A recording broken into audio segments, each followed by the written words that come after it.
अच्छा जी, लास्ट जो second year का चैप्टर पढ़ रहे हैं इलेक्ट्रोस्टैटिक्स, जिसमें हमने लास्ट टॉपिक जो पढ़ा था वो पढ़ा था electric potential due two point charge. Last topic हमने जो पढ़ा था वो electric potential due to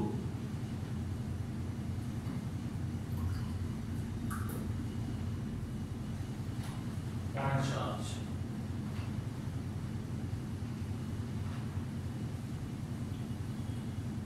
electric potential due two point charge, ये आपके पास V is equal to हमारा 1/4 pi epsilon naught q over r हमारा ये। इस चैप्टर में बेसिकली तीन पोर्शन है। पहला जो पोर्शन है उसका ताल्लुक इलेक्ट्रिक फील्ड से है, दूसरे पोर्शन का ताल्लुक इलेक्ट्रिक पोटेंशियल से है। ठीक है जी, यानी इसका मतलब पहला पोर्शन आपका इलेक्ट्रिक फील्ड, दूसरे का इलेक्ट्रिक पोटेंशियल। इलेक्ट्रिक फील्ड वाला भी टॉपिक मुकम्मल हो गया तकरीबन, इलेक्ट्रिक पोटेंशियल वाला भी। अब जो हम स्टार्ट करने लगे हैं वो इसका थर्ड पोर्शन है इस चैप्टर का। उसका जो पहला टॉपिक है वो आपका कैपेसिटर।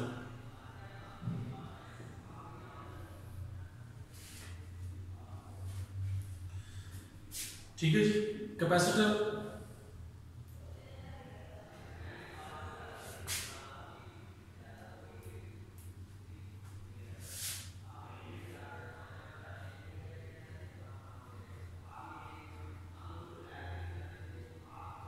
इलेक्ट्रिकल डिवाइस है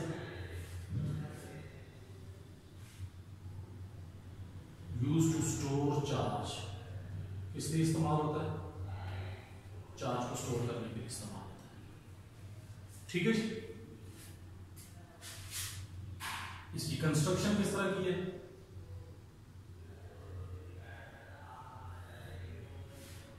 इसकी कंस्ट्रक्शन जो मेन ज्यादा इस्तेमाल होता है वो आपके पास parallel plate capacitor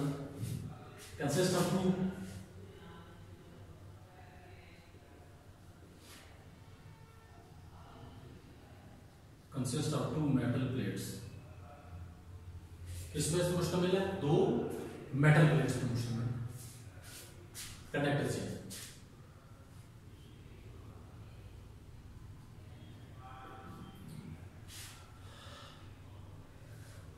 place parallel to each other,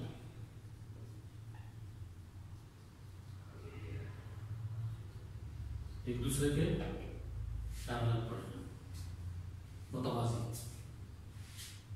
ठीक है, between plates there will B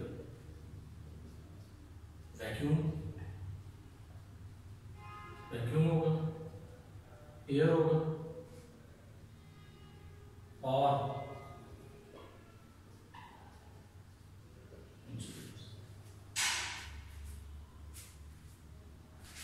इसमें आपके पास कंस्ट्रक्शन किस तरह की? दो मेटल प्लेट्स हैं, कनेक्टर्स हैं, आपस में एक दूसरे के पैरेलल पड़े।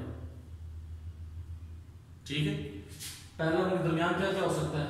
वैक्यूम हो सकता है, एयर हो सकती है, ठीक है, या कोई इंसुलेटर भी हो सकता है। इस इंसुलेटर को एक नाम और भी देते हैं,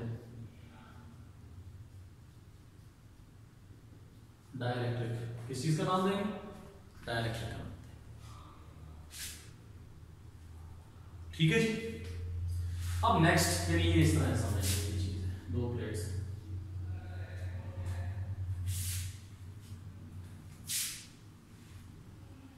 अब होता क्या है जी, अगर आप इस प्लेट को बैटरी से कनेक्ट करते हैं, यानी किससे कनेक्ट करते हैं? बैटरी से कनेक्ट करते हैं। ऐसा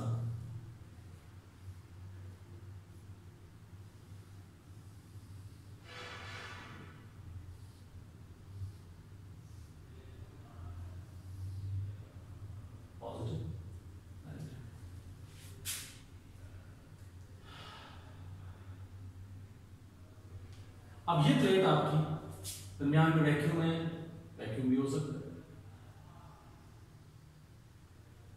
एयर भी हो सकता है, इंसुलेटर्स भी हो सकते हैं।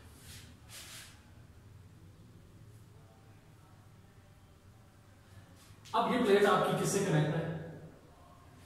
अच्छा, अब मैं यहां से आपको एक चीज बताता चलो कि बैटरी के साथ कैपेसिटर का कनेक्ट होना, डीसी बैटरी के साथ कैपेसिटर का कनेक्ट होना, प्रैक्टिकली इसमें से कोई करंट फ्लो नहीं कर सकता। क्यों? दरमियान में स्पेस है, कंटिन्यूस पाथ नहीं है। यहाँ पे आपके चार्जेस यहाँ तक आ सकते हैं, यहाँ तक आ सकते हैं, इससे आगे फ्लो नहीं कर सकते क्योंकि दरमियान वैक्यूम है, एयर है या इंसुलेटर है। ठीक होगी बात? यानी आप इसको यूं समझ लें कि ये सर्किट आपका बिल्कुल सेम इस तरह का सर्किट है।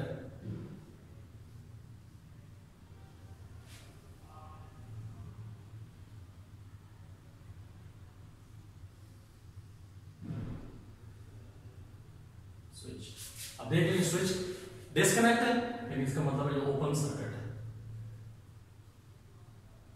ओपन सर्किट है, आप इसको इस तरह समझ लीजिए, ये सर्किट है, ये मिसाल है, यानी जिसमें किसी किस्म का कोई करंट फ्लो नहीं कर रहा, ओपन सर्किट है, दरमियान में कोई कनेक्शन नहीं है। इसी तरह सेम इसी तरह जिस तरह इस सर्किट में जब तक स्विच कनेक्ट नहीं होगा तब तक करंट फ्लो नहीं करेगा, तब तक ये ओपन सर्किट रहेगा। ओपन सर्किट कौन सा होता है? ओपन सर्किट किसे कहते हैं? Circuit in which no current flows, circuit in which no current flows, circuit in which no current flows।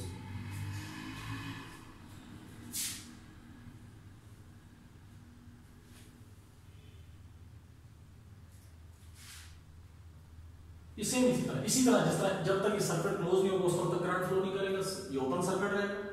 अगर स्विच कनेक्ट नहीं तो सेम इसी तरह ये सर्किट है। अब क्या होगा? अब अगर आप गौर करें तो आपके पास ये बैटरी किससे कनेक्ट है? ये प्लेट किससे कनेक्ट है? पॉजिटिव। ये प्लेट किससे कनेक्ट है? नेगेटिव टर्मिनल से। होगा असल में क्या कि ये जो आपकी प्लेट है जो पॉजिटिव से कनेक्ट है, यहां से इस प्लेट पर से जितने नेगेटिव प्लेट के अंदर मेटल प्लेट है ना, कंडक्टर जो जितने नेगेटिव चार्जेस होंगे वो आपके इसके थ्रू सारे के सारे किधर को फ्लो को शुरू कर देंगे? इस पॉजिटिव टर्मिनल की तरफ। यहां पे जितने इलेक्ट्रॉन्स हैं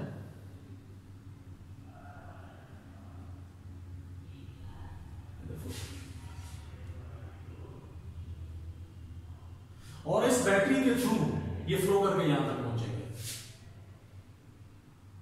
इस बैटरी के थ्रू ये फ्लो करके यहां पहुंचेंगे। यानी इसका मतलब ये हुआ कि इधर जो इस इन प्लेट्स के अंदर जो ट्रांसफर ऑफ चार्ज है इज ड्यू टू, किसकी वजह से होगी? Electrostatic induction. किसकी वजह से होगा? इलेक्ट्रोस्टैटिक, यानी ट्रांसफर ऑफ चार्ज जो है वो किसकी वजह से होगा? इलेक्ट्रोस्टैटिक इंडक्शन की वजह से। यानी ये आपके पास मतलब इस प्लेट को मैं ए ले लेता हूं, ये प्लेट बी ले लेता हूं, तो transfer of charge from plate A या प्लेट बी जो भी वो ड्यू टू किसकी वजह से है? इलेक्ट्रोस्टैटिक इंडक्शन की वजह से ट्रांसफर ऑफ चार्ज होगा। यानी इस प्लेट पर से मौजूद जितने नेगेटिव चार्जेस हैं उस बैटरी के थ्रू आपके इस प्लेट तक पहुंच जाएंगे।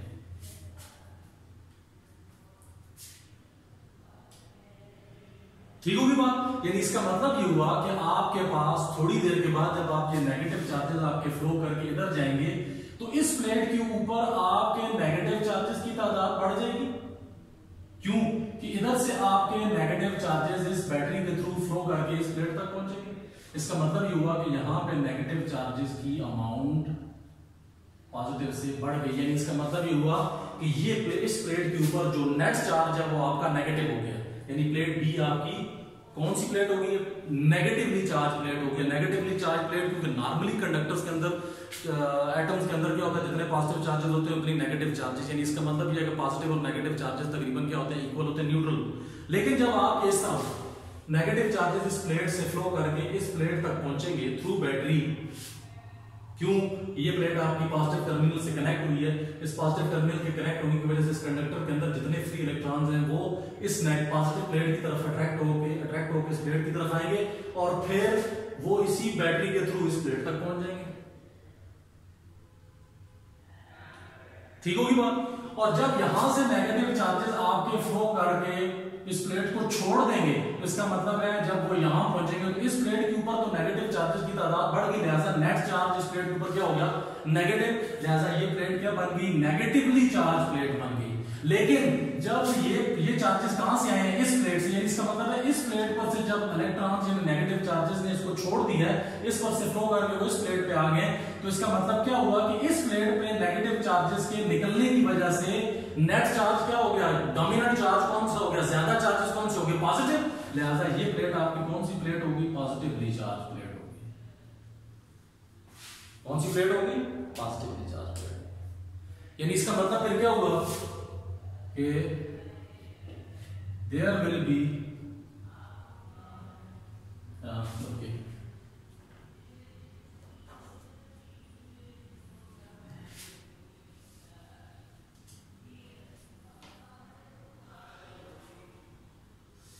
ठीक है जी। इसके बाद ये आपके पास इस प्लेट के ऊपर, इसका मतलब फिर क्या होगा, ये कह सकते हैं कि प्लेट ए जो है आपकी, यानी आप ये कह सकते हैं कि आपकी जो प्लेट बी है उस प्लेट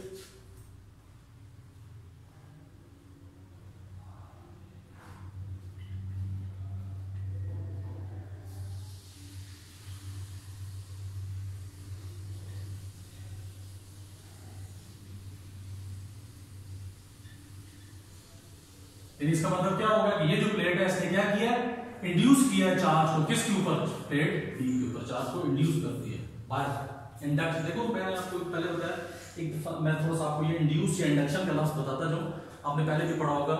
मैं मिसाल देता हूँ आपको कि इंडक्शन इस तरह के, मैं एक इदारे में काम कर रहा हूँ, मैं वहाँ पे लेक्चरर हूँ, बाद में मैं प्रमोशन करके प्रमोशन होकर असिस्टेंट प्रोफेसर बनता हूँ, फिर मैं एसोसिएट प्रोफेसर बनता हूँ, फिर मैं फुल प्रोफेसर बनता हूँ, फिर मैं प्रिंसिपल बनता हूँ। ये क्या है, प्रमोशन। लेकिन अगर जिस तरह आजकल हमारा चलता है कि क्या होता है कि जो लोग प्रमोशन करके आते हैं खास स्टेज तक आते हैं, अगर उसी स्कूल उसी कॉलेज के अंदर जिसमें मुझे प्रमोशन मिल रही है, अगर एक प्रिंसिपल के रिटायर होने के बाद उस इदारे में से प्रिंसिपल नहीं लगाया जाता बल्कि बाहर से एक प्रिंसिपल आके बैठा दिया जाता है, को अननोन जिसका महकमा तालीम से कोई ताल्लुक नहीं है, तो ये प्रमोशन नहीं है, ये इंडक्शन है। यानी इसका मतलब है बाहर से कोई चीज ला के उसमें डाल देना किसी चीज में, उसको इंडक्शन कहते हैं। आप देख लीजिए जिस तरह ये क्या हुआ, ये इस प्लेट के नेगेटिव चार्जेस ने इस प्लेट को छोड़ के इस बैटरी के थ्रू यहां आके इस प्लेट पे घुस गए। इसका मतलब ये क्या हुआ है, there is a induction of negative charges from plate A to B. यानी इसका मतलब है ये नेगेटिव चार्जेस की इंडक्शन हुई है किससे, प्लेट ए से, किसमें, प्लेट बी में। ठीक है, इसलिए हम क्या कहेंगे, ये जो नेगेटिव चार्ज है, ये नेगेटिव चार्ज क्या कहलाएगा, ये नेगेटिव चार्ज कहलाएगा induced charge on plate B. यानी इसका मतलब ये हुआ कि negative charge on plate B is induced charge. क्या होगा, नेगेटिव चार्ज जो प्लेट बी के ऊपर है वो कौन सा चार्ज होगा, वो इंड्यूस्ड चार्ज होगा, क्योंकि उस प्लेट का अपना चार्ज नहीं है, ये बाहर से डाल के इसमें डालेंगे। बात समझ आई। तो ये वैसे नॉर्मली ये भी देख लीजिए, बस हम यूं भी कह देते हैं बात बात ये प्लेट पॉजिटिव प्लेट से कनेक्ट होता है, पॉजिटिव होगी नेगेटिव से कनेक्ट होगी। यानी इसका मतलब क्या कि हम कह सकते हैं plate A has charge plus Q due to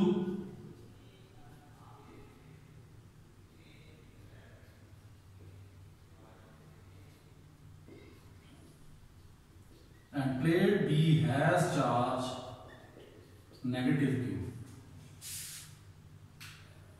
ठीक है, लेकिन इसमें अब ये नहीं है कि मैं ये कह सकूं कि इसके ऊपर चार्ज क्या है, प्लस क्यू है इसके ऊपर। इसका ये मतलब नहीं है कि ये चार्ज Q प्लस क्यू है तो दूसरे माइनस क्यू तो मैंने ऐड करेंगे तो असल में चार्ज क्या है, इट मींस कि magnitude of charge is Q। यानी इसका मतलब क्या है कि फिर मैग्नीट्यूड ऑफ चार्ज कितना है, Q है। जो चार्ज की मिकदार है वो क्या है, Q है। यानी इसका मतलब एक प्लेट पे Q है, दूसरे प्लेट पे Q है। यानी आप ये कह सकते हैं कि both plates have same magnitude of charge. यानी इसका मतलब है both plates have same magnitude of charge। दोनों प्लेट्स के ऊपर क्या है, सेम मैग्नीट्यूड है, चार्ज का जो मैग्नीट्यूड है वो क्या है, सेम है। ठीक है, और ये charges appears always on inner surface of capacitor, inner surface of capacitor.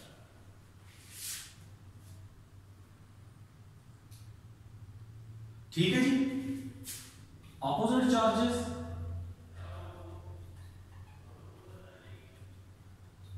will reside on inner surface of plates due to their mutual attraction between opposite charges. यानी इसका मतलब क्या होगा कि चार्जेस हमेशा कहां पे रिजाइड करेंगे, प्लेट्स की इंटरनल सरफेस पे। और ये प्लेट की इंटरनल सरफेस पे क्यों हमेशा रहेंगे, क्योंकि प्लेट की इंटरनल सरफेस पे जाहिर बात है बेशक उनके दरमियान गैप है, लेकिन उनके दरमियान एक जाहिर बात अपोजिट चार्जेस के दरमियान म्यूचुअल अट्रैक्शन तो होगी, तो हमेशा प्लेट की इनर सरफेस पे रहेंगे। किस वजह से, इन दोनों अपोजिट चार्जेस के दरमियान जो म्यूचुअल अट्रैक्शन है, क्योंकि हमेशा अपोजिट चार्जेस के दरमियान क्या होती है, अट्रैक्शन होती है।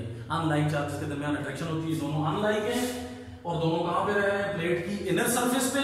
लिहाजा जब ये प्लेट की इनर सरफेस पे इसीलिए रहेंगे जब रहेंगे क्योंकि दोनों चार्जेस के दरमियान म्यूचुअल अट्रैक्शन है। ये जो म्यूचुअल अट्रैक्शन है ये बदस्तूर कायम रखेगी, मुस्तकिल रखेगी वहां पे, कहां पे, प्लेट की इनर सरफेस। ठीक होगी जी बात। अच्छा, अब एक इसमें एक नई चीज देखिए, इनिशियली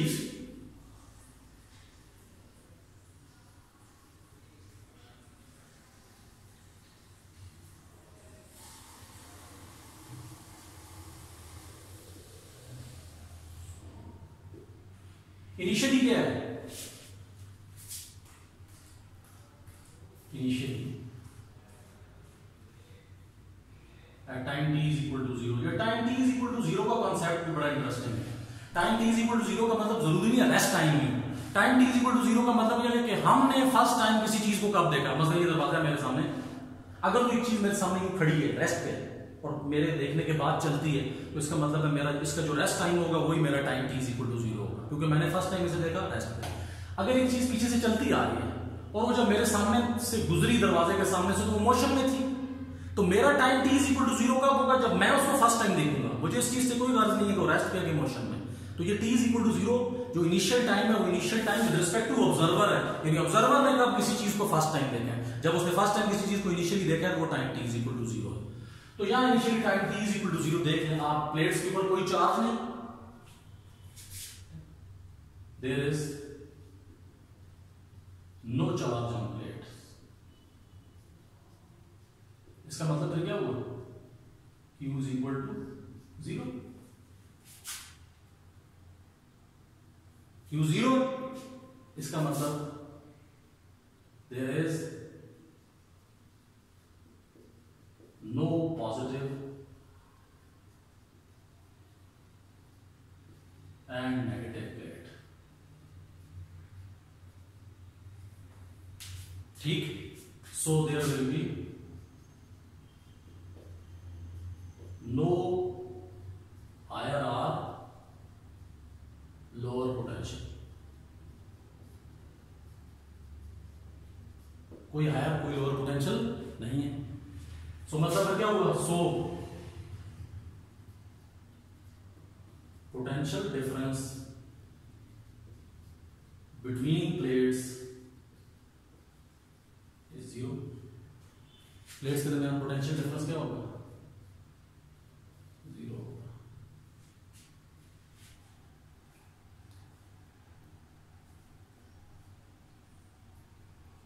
ठीक हो गया। इसका मतलब क्या होगा, as initially q is equal to 0, v यानी पोटेंशियल डिफरेंस बिटवीन प्लेट्स, ये बड़ा याद रखना है। ये जो हम V यहां पे डिस्कस कर रहे हैं, this is potential difference between plates, not potential difference applied in the circuit. ये याद रखना, मैं फिर बता रहा हूं, ये जो पोटेंशियल डिफरेंस हम डिस्कस कर रहे हैं, ये वो पोटेंशियल डिफरेंस होगा जो प्लेट्स के अक्रॉस डेवलप होगा, सर्किट वाला नहीं। V is equal to 0। Initially क्या हो गया, चार्ज ऑन प्लेट 0, लिहाजा पोटेंशियल डिफरेंस बिटवीन प्लेट्स में क्या हो गया, 0 हो गया। This V is potential difference between plates, not applied across the circuit। ये बहुत इंपॉर्टेंट चीज है, यही समझने वाली बात है। ठीक हो गया जी।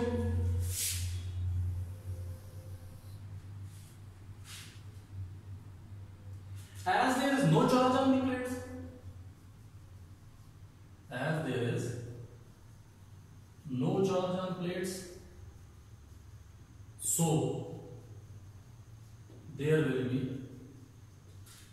no opposition for incoming charges, no opposition for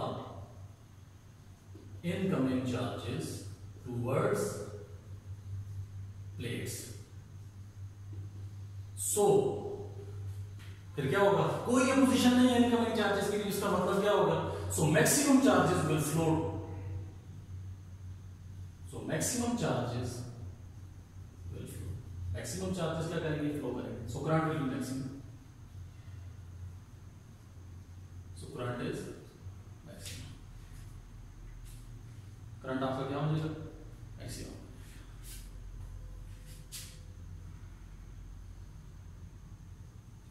ठीक है जी। अच्छा, जो एज टाइम पासेस,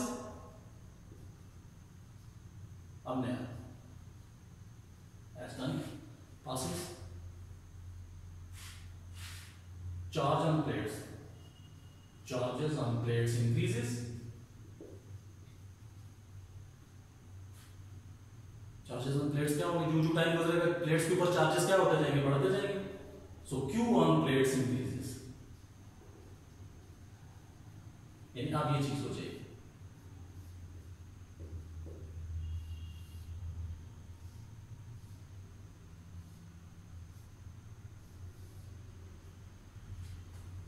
अब क्या होगा, अब आहिस्ता आहिस्ता चार्जेस बढ़ना शुरू हो जाएंगे।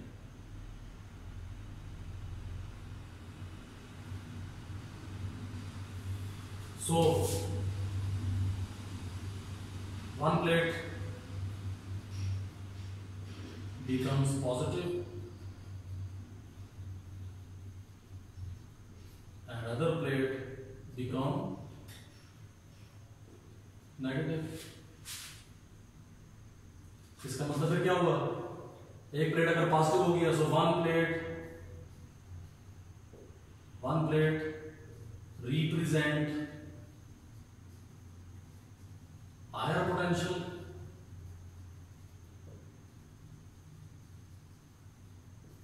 and other plate represents lower potential। दूसरी प्लेट क्या करेगी, किसको रिप्रेजेंट करेगी, लोअर पोटेंशियल को। सो पोटेंशियल डिफरेंस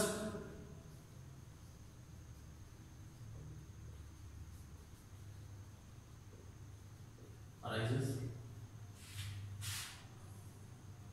इसका मतलब क्या हुआ, as Q between plates increases, as Q on plates increases, so potential difference between plates,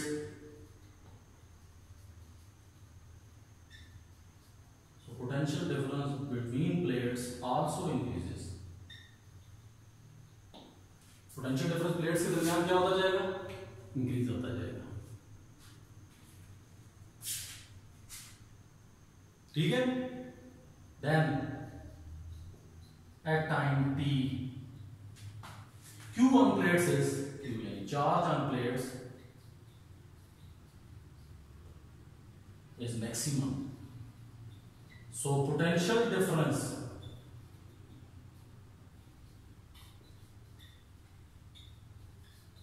between plates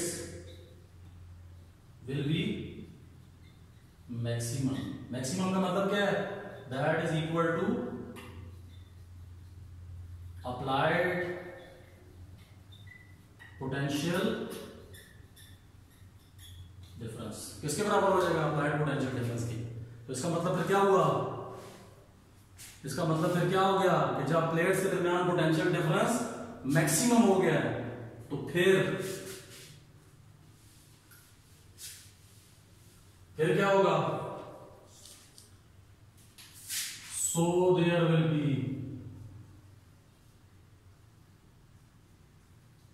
there will be maximum opposition for incoming charges towards plates. So no charge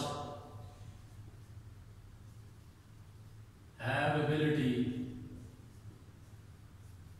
to flow towards plate due to maximum repulsion. Due to maximum repulsion की वजह से उनमें ability नहीं रहेगी. सही. So current will be zero. So current will be zero. यानी बड़ी interesting चीज है यहां पे. यानी इनिशियली क्या था? Q0 V0 current maximum through plates. Through capacitor.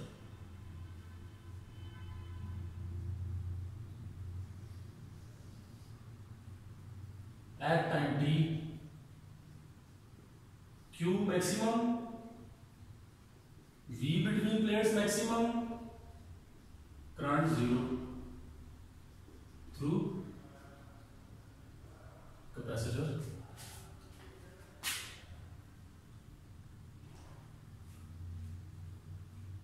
यानी अगर हम यहां पे दो ग्राफ बनाएं, एक I और T के दरमियान और दूसरा V और T के दरमियान, तो देख लें करंट मैक्सिमम से जीरो पे आया है. यानी यहां से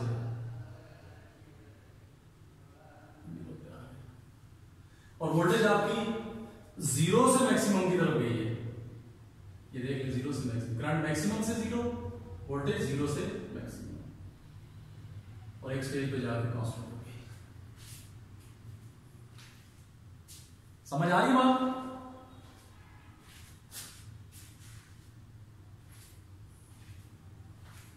तो इसका मतलब यहां से एक रिलेशन बना आपका. वो क्या रिलेशन बना है?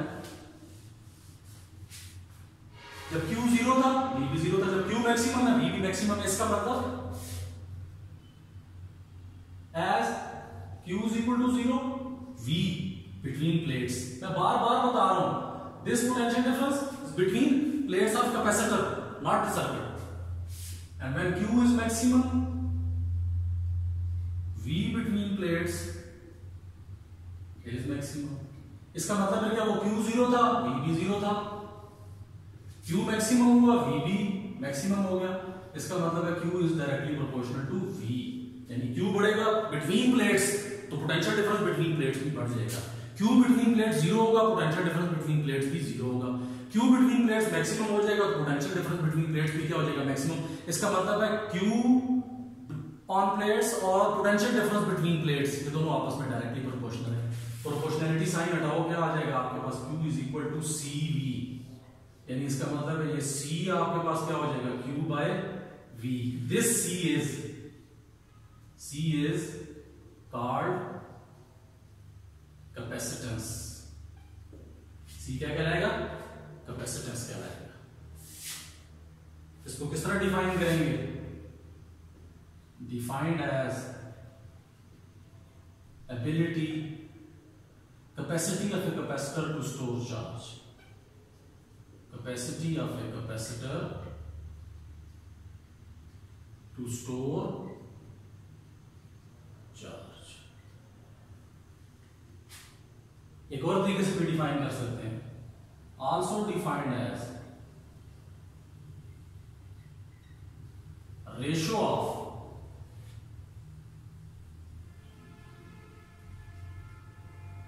charge on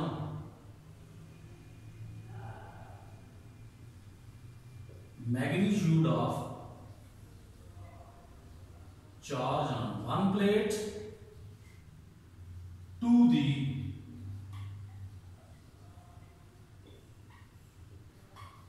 potential difference between plates. इसको किस तरह डिफाइन कर सकते हैं? Magnitude of charge on one plate divided by the potential difference between plates. क्या क्या? Potential difference between plates.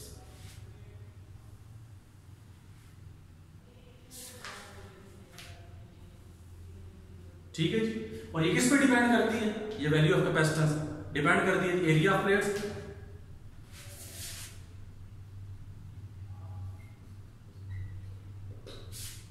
Medium between plates पे depend upon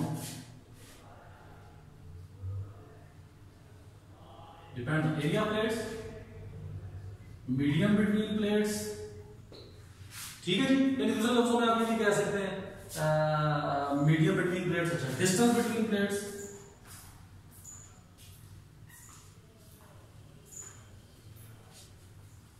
distance between plates. ठीक है. यानी दूसरे लफ्जों में आप ये कह सकते हैं ज्योमेट्री ऑफ प्लेट्स.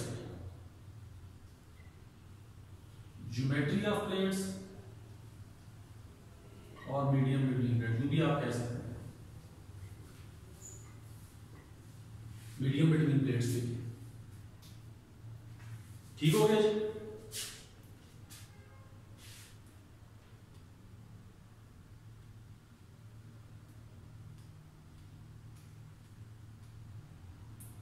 अच्छा, अब इसमें अगर हम जिस तरह इक्वेशन है हमारे पास,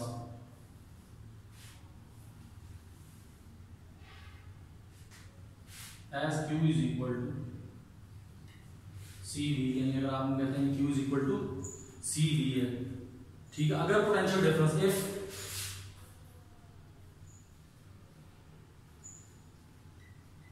potential difference between plates is 1 volt, तो क्या हो जाएगा आपके पास? Q is equal to 1 into V, यानी Q किसके बराबर हो जाएगा आपके पास? V के, सॉरी C इंटू 1, तो Q किसके बराबर हो जाएगा? C. यानी इसका क्या मतलब हुआ? इसका मतलब ये हुआ कि अगर प्लेट्स के दरमियान पोटेंशियल डिफरेंस 1 वोल्ट हो, ठीक है जी, उस वक्त जो चार्ज स्टोर होगा वो कैपेसिटर की कैपेसिटी होगी. When potential difference between plates is 1 volt,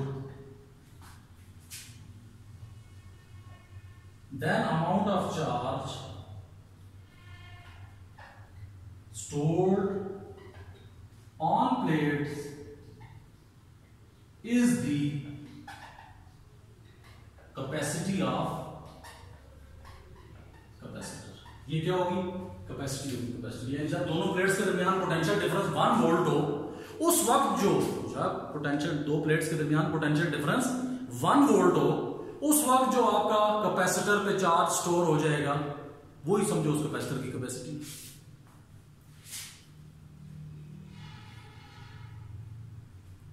या दूसरे लफ्जों में आप इसको यूं भी लिख सकते हैं.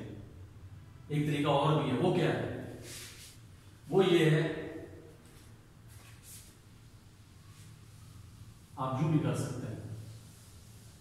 इसी को आप किस तरह डिफाइन कर सकते हैं?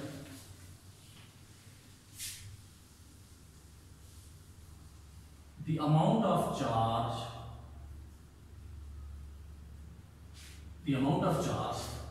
Required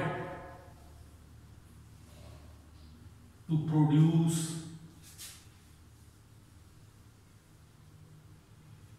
a potential difference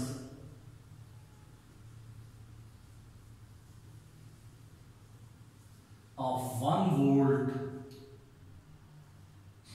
between plates is called